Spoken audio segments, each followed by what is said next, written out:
going on, everyone? Welcome back to the channel. So as you can see, the Ram Rebel is finally back home. After spending an entire month at the dealership regarding air ride issues, the Rebel is finally back, sitting in the garage for the next, I'd say maybe 2 weeks max until the TRX gets here.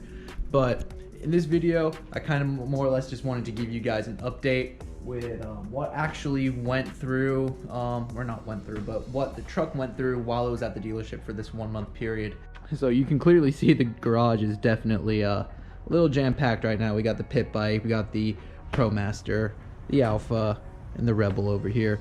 So just kind of wanted to make a quick video for you guys, just kind of explaining what happened with the Rebel. If you've watched some previous videos that I posted about a month ago, the air ride like update videos, I believe I have like a 1 and then a part 2. I guess this is going to be part 3 or even part 4. I've kind of forgotten at this point. But the dealership had gone ahead and done a system recharge where they you know, put nitrogen back into the system, reset all the parameters. That didn't resolve anything.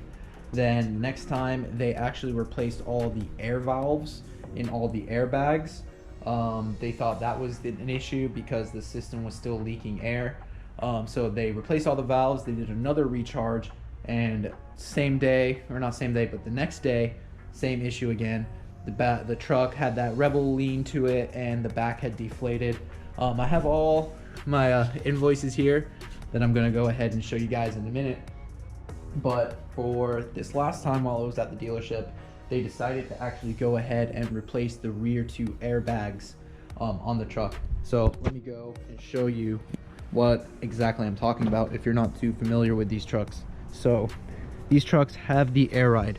So you can see right here, it's got an airbag sitting on top of the strut for the front, and in the rear, instead of like a leaf spring, it has the airbag right there. So that airbag right there has been replaced with a brand new airbag, since they had determined basically that that airbag, the original one, was faulty and it was leaking. So they went ahead, replaced the airbags in the rear, did a factory recharge. They told me, you know, they did their you know, checks on it, because what was happening was they were doing the recharge, everything was fine, but then while I drove it home the next day, I had to wake up in the morning and it'd be deflated. So they obviously kept it there for observation to make sure that everything was fine. And as you can see right now, you know, the truck is 100%, you know, level basically. It's not deflated like it was before. So let me go ahead and grab the invoice for you over here so you can see that I'm not full of shit. This truck really was at the dealership, and let me see if I can find a date on here to show you guys. Okay, look, so 1/19/21, that's when I went ahead to go and pick this up. Today is, I believe it's the 25th. I'm gonna, you know, be real with you guys. I'll show you the date on my phone. Yep, the 25th. So I picked this up a few days ago. So let's just go over here and I'll you know, show you what they said they did. So over here, I'm just trying to cover up my information. I'm sorry if you can't guys really see this. If this doesn't look good, and when I go to edit this, I'll just make this a PDF and upload it. But right here, so yeah, sorry guys, I should have looked at this a little earlier.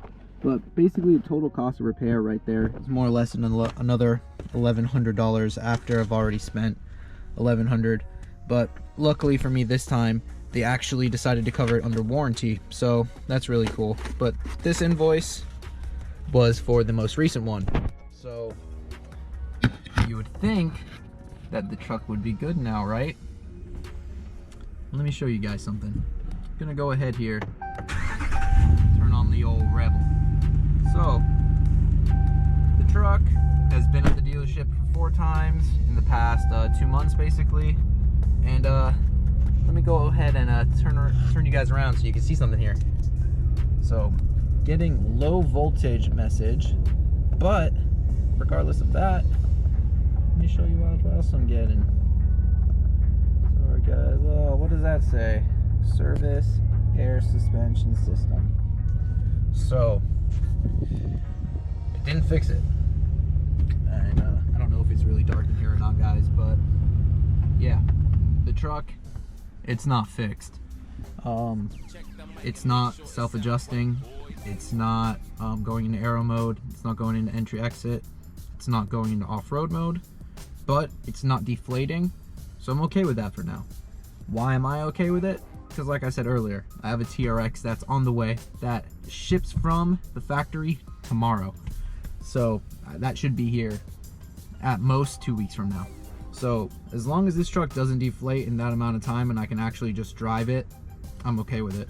But yeah guys, this is just, you know, another one of those things where, you know, a lot of people have been asking me lately, you know, hey, is the air suspension really all that bad? I've been thinking of lifting my truck, you know, are you just exaggerating this and that and the other? No, I'm not exaggerating. This really is everything that I've gone through with dealing with the air suspension on this truck. You know, transparent, I know that it's my fault for lifting it, which is why I'm running into these issues now. If this was 100% stock, maybe the dealership would have been able to, you know, fully resolve the issue right now. So I'm not going to choke it up to the dealership not doing their job. It's fully my responsibility for modifying the truck. So I'm being held accountable for that on my end. You guys got to do the same if you decide to, you know, mod your suspension. You know, you can't sit here and try and blame the dealerships. I know I'm a little guilty of that. In my last video, I kind of showed my frustration with the dealership, but you know, it's really not, you know, it's not their problem in the end. It's mine because I modified the truck. So yeah, for all you guys, you know, that have been asking me, hey, is it really worth it? This, that, the other. Personally, no, I don't think it's worth it. I had this truck for 3 years before I put the suspension on it, the, you know, suspension lift kit, and it was perfectly fine. And for, I would say, about the first 8 months that I had the truck, it was perfectly fine until I hit that one issue, and then it was just a snowball effect. And when I had that rear blowout a few months ago, that was just, you know, the catalyst for everything. That just caused the whole system to just more or less fail on me. But look, I got 3 different invoices here from the dealership. You know, the most recent one, the time before that, and the time before that. And right there, you're looking at, you know, $2,500 in repair, in cost to repair the air ride on this thing. So just as much in repairs as what the kit costs, you know, the BDS kit. So if you really want to lift your Rebel, which, hey, I don't blame you, the Rebel is a badass truck, I obviously did it, you know, just be aware that this might happen to you, or do what I wish I would have done, just do coilovers, delete the air ride, and you're not going to run into this problem. If you want to keep the air ride, throw some leveling links on there, just make it level, you know, you'll get 1 inch or 2 inch, or throw, you know, a spacer lift on there or something, I don't know. But, you know, in my opinion, this isn't worth it. It's a lot of money. The kit, you're looking at $2,600, you're looking at well over $1,000 for installation. You're looking at, you know, $3,500 said and done. Spend $500 more and just do the coilovers, save yourself the headache in the long run.